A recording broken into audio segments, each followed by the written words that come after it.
नमस्कार मित्रांनो, लाडकी बहीण योजनेची ई-केवायसी करणं सर्व लाभार्थी महिलांना बंधनकारक करण्यात आले आहे। जर तुमची ई-केवायसी झाली नाही तर तुम्हाला मिळणारा जो हप्ता आहे तो बंद देखील होऊ शकतो आणि ई-केवायसी करण्याची जी शेवटची तारीख आहे ते सुद्धा ठरवून देण्यात आलेली आहे। 18 नोव्हेंबर 2025 पर्यंत सर्व पात्र लाभार्थी महिलांनी लाडकी बहीण योजनेची ई-केवायसी करणे बंधनकारक करण्यात आले आहे।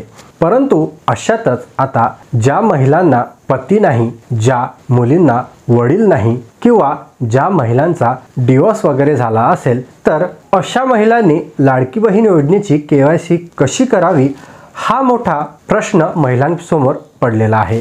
आणि यातच लाडकी बहीण योजनेच्या ज्या महिला आहेत त्या अडचणीमध्ये पडलेल्या आहे की आम्हाला पती नाही किंवा वडील नाही किंवा एखाद्या महिला निराधार असेल, जे की डिवोर्स वगैरे झाला असेल तर त्या महिलांनी त्यांची लाडकी बहीण योजनेची केवायसी नक्की करावी तरी कशी, कारण सरकारने याबाबत कोणताही अधिकृत असा निर्णय घेतलेला नाही आणि वेबसाईटवरती काहीही अपडेट त्याबद्दल देण्यात आली नाही।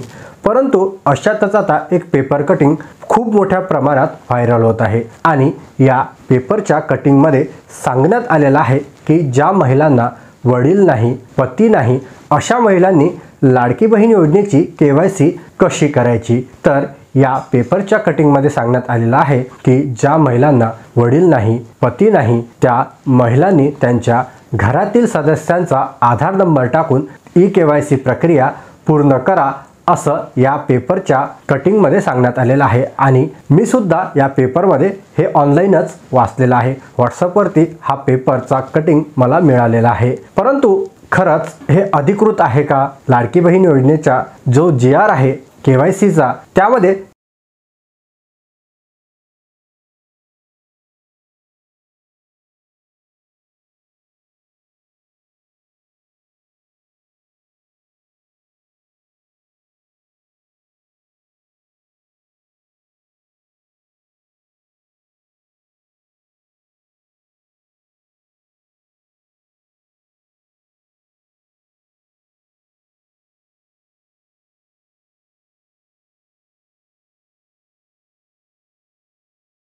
ही बातमी अधिकृतपणे याबाबत काहीही घोषणा झालेली नाही। तर जर तुम्ही अशा पद्धतीने तुमची ई-केवायसी केली तर तुमचा हप्ता हा बंद होऊ शकतो, कारण सरकारतर्फे अशी कोणतीही घोषणा, परिपत्र किंवा GR काढलेला नाही। याबाबत अधिकृत अशी कोणतीही बातमी सरकारकडून देण्यात आलेली नाही। त्यामुळे अशा पद्धतीने जर तुम्ही लाडकी बहीण योजनेची ई-केवायसी केली नातेवाईकांचा आधार कार्ड टाकून तर तुमचा हप्ता इथे बंद होऊ शकतो।